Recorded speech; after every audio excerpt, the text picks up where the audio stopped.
Está con nosotros Gabriela López, subdirectora técnica del Instituto Nacional de Patrimonio Cultural. Buen día, gracias por estar aquí. Buen día. ¿Quién es este personaje? ¿Quién es y quién fue la momia de Guano? ¿De cuándo datan sus restos? Buen día. Buen día, Eduardo. Gracias por la invitación. La momia de Guano es un individuo que fue hallado tras la remoción de los restos post-terremoto de Ambato en el año de 1949. En un primer momento se atribuyó, digamos, su identificación a Fray Lázaro de la Cruz. Sin embargo, justamente los estudios que se están ahora mismo desarrollando van a permitir confirmar los datos más precisos de las causas de su muerte, la época en la que vivió y el año en el que falleció. Se considera a la momia de Guano como una momificación atípica encontrada. ¿Por qué? Primero porque la sepultura misma también se considera atípica, es decir, que es un entierro en una cavidad de una pared, que no tiene un ataúd que cubra su cuerpo y tampoco tiene elementos religiosos que podrían haber acompañado, digamos, al posible fraile. Es decir, ¿qué clase de superficie acogió sus restos como para permitir su momificación? Directamente los elementos constructivos del edificio del convento de la Asunción, que corresponden justamente a una superficie en la que luego se cerró con un material de cal. Y eso justamente permitió y que hoy consideremos eso como una momificación natural, es decir, por los propios elementos. ¿Se puede calcular la edad?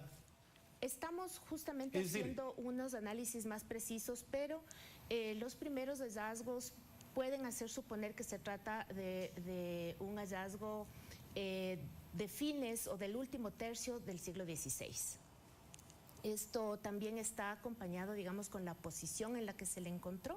Es una posición de cúbito dorsal, es decir, que está en posición de boca arriba, con la cabeza semi-inclinada y con los brazos cruzados, además del uso de la vestimenta, que también es un elemento que está en análisis para poder cotejar las hipótesis que se han venido manejando. ¿Y esto qué puede significar? Es decir, la posición de su cuerpo. Justamente son, digamos, aspectos que tienen que cruzarse con unos estudios etnohistóricos, históricos, para determinar cuáles han sido también las prácticas funerarias en ese periodo de tiempo. Cuando le preguntaba por la edad, la curiosidad iba por cuáles habrían sido las causas de la muerte y a qué edad falleció. Los primeros análisis, y esto siempre hablando de hipótesis, podrían determinar que es un individuo que más o menos falleció entre los 60 años de edad.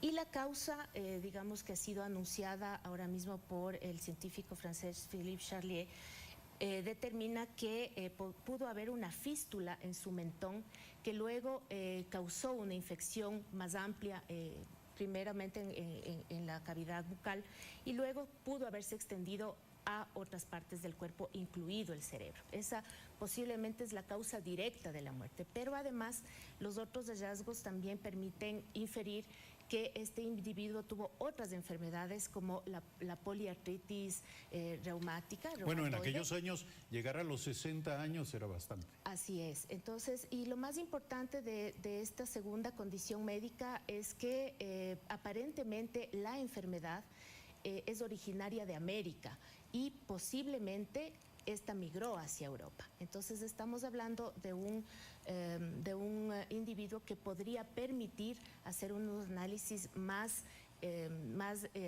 certeros frente a la historia de la propia medicina. ¿Y su vestimenta qué permite presumir respecto de quién fue el personaje?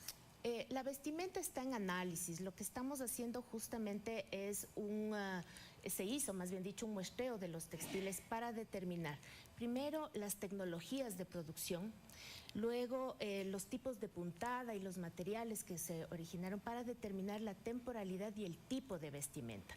Esto, como lo dije antes, sí tiene que estar correlacionado con un estudio histórico del uso social de esa vestimenta para poder tener una una hipótesis o una confirmación más precisa. ¿Por qué es cultural e históricamente importante el caso de la momia de Guano? La momia de Guano es un caso importante para el patrimonio cultural del país. Primero porque nos ha permitido, digamos, abrir una línea de investigación poco desarrollada en el país, y es justamente este ámbito de la antropología física, la antropología o la arqueología forense.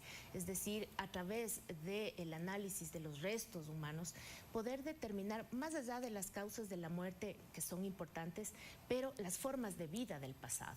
Eso justamente es lo que el instituto está ahora mismo abocado a fortalecer para poder tener una perspectiva mucho más amplia e integral de la realidad y del pasado nacional. Sí, ciertamente fascinante, y es fantástico que podamos conocer los demás, no solo los especialistas, lo que se está haciendo en esta materia en el país. Entiendo que algunos de los vestigios serán llevados a Francia. ¿Qué significa esto? Es decir, ¿no existe todavía la capacidad en el Ecuador para completar los estudios e investigaciones? Así es, Eduardo. ¿En qué materias, digamos, requerimos el apoyo y la cooperación? Justamente, primero decir que los pequeños fragmentos que se llevaron son esos, son mínimas muestras que no causaron ningún tipo de invasión a la conservación misma de la momia, y tienen que ver con análisis de carbono 14, ADN y unos análisis toxicológicos, los cuales se van a realizar en Francia. ¿Necesariamente tienen que llevarse a cabo en laboratorios? No tenemos, en otros países? al menos acá en el propio instituto, en otro laboratorio, justamente este tipo de análisis. Y en el Instituto Nacional de Patrimonio Cultural se están haciendo los análisis de los textiles. Es un tipo de análisis que sí vamos a disponer.